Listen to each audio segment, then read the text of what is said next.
জয় সবাইকে। তো আজকে এক ধামা আমের আচার বানাবো। তো এই যে আমি ধামাটা নিয়ে আর আম পাড়তে যাচ্ছিলি, তখন রিমি আমাকে দেখতে পেলে, তখন ধামাটা ঢুকে দিয়েছে। তো ওকে সমেত লাদা নিয়েছি আমি কাকটাই, ধামাটা টুরুক টুরুক উজান দিয়েছি আমতল। তো এই যে আমতল পৌঁছে গেলি আর এখানে এসে ধামাটা রাখলি, তো ওকে উঠাছি। তো বাইরে তো খুঁজছে না, তোমার বলছি এটা নাম নুন, তোকে আম পাড়িয়ে দিব।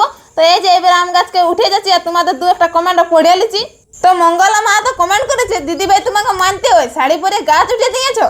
তো হ্যাঁ, আমি শাড়ি পরেও যে কোনো গাছ উঠতে পারি, আর এটা তো অনেক ছোট গাছ, যে কেউ উঠতে পারবে। আর কবিতা মোদি কমেন্ট করেছে, খুব সাবধানে, আম গাছে ভূত থাকে। তো ভূত থাকলে তো ভালোই, কোনোদিনও দেখি নেই, আজকে দেখা হয়ে যাবে। তো একটা একটা পাড়ে পাড়ে আর দিতেছিলি, তখন এদিকে ওদিকে হয়ে যাচ্ছে, তখন একটা ব্যাগ দিয়ে দিল, বলছে এটাই পাড়ে পাড়ে একেবারে তুমি ভিতরে দেখতে পাচ্ছ, এই ধামাটা অনেকলা পাড়ে নিয়েছি। তো রিমি আমলা উঠাছে আর রাখছে। তো দেখতে পাচ্ছ একটা বড় ধামা চড় চড়ে এক ধামা পাড়ে নিয়েছি। আর এই যে আমি এবার আম গাছটা নামে যাচ্ছি। তো আম পাড়তেছিলি, তখন এদিকে অনেকগুলো ছেলে চলে এলো, বলছে কাকি আম লিব। তো বলি লে লো, তোরা জোটা করে খাবেন নিয়ে এলো। তো এই যে আমলা আমার শ্বশুর আমাকে মাথাতে উঠান দিয়েছে আর এক ধামা চড়চড়ে আছে, মানে বুঝতেই পারছে কতটা ভারী লাগছে। তো এবার টুটুনে চলে যাচ্ছি ঘর। তো তৃপ্তিকর কমেন্ট করেছে, ওরে বাবা অনেক আম, এত আমের আচার দোকানে দিবে নাকি? না দিদি, দোকানে নাই, ঘরে খাওয়ার জন্যই। তো এই যে ঘর পৌঁছে গেলি, তখন আমার শাড়ি আমগুলো নামান দিলে, এবার ছানি কাটা নিয়ে কাটতে বসে যাবো, একটা একটা করে সকলে আমলাকে কাটে নিব।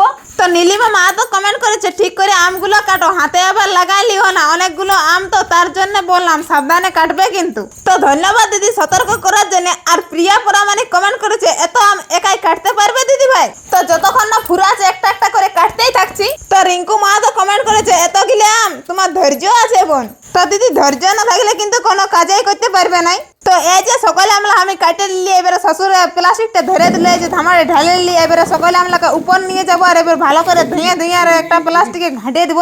এই যে প্লাস্টিকটাকে ভালো করে ধুয়ে নিয়েছি আর এটা বিছান দিলি।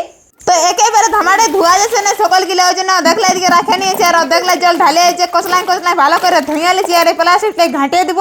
তো অনিপূর্ণা কমেন্ট করেছে, বাবা রে ক কিলো আচার বানাবে, এত শুকতে দিয়েছো। তো ক কিলো হবে ওটা জানি না, তোমরাই কমেন্ট করো ক কিলো হতে পারে। আর বিনা পানি মাহাতো, ঝর্ণা মাহাতো, বিশ্বপতি মাহাতো, কাকলি মাঝি, প্রীতিলতা মাহাতো, আরো অনেকেই কমেন্ট করেছে, এত আচার এত আচার এত আচার।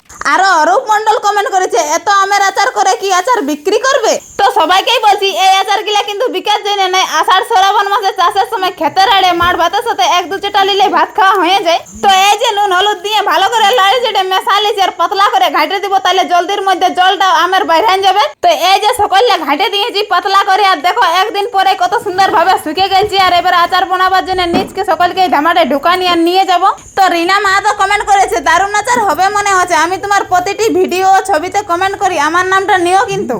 তো যাই হোক দিদিকে অনেক ধন্যবাদ। এবারে থালটার মধ্যে সকল মশলা নিয়ে নিয়েছি, ময়ূরি, ধনিয়া, জিরা, সাদা সরষা, মেথি, এলাচ, লং আর মাছটা নিয়ে নিয়েছি শুকা লঙ্কা। তো এই যে সকল মশলা আমার রেডি, কোঁড়াটা ঢালে দিলি, এবারে লাড়ি চাড়ে ভালো করে ভাজে নিব।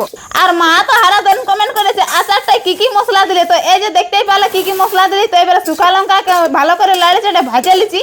তো এই যে লঙ্কালা ভাজা হয়ে গেল, কুলাটা একটু ঠান্ডা দিয়ে দিলি। আর এত মশলা তো পাটি লড়িয়ে বাটা সম্ভব না, তার জন্য মিক্সচার মেশিনে ঢালে দিলি আর এই যে খেরখার করে ঘুরান দিলি।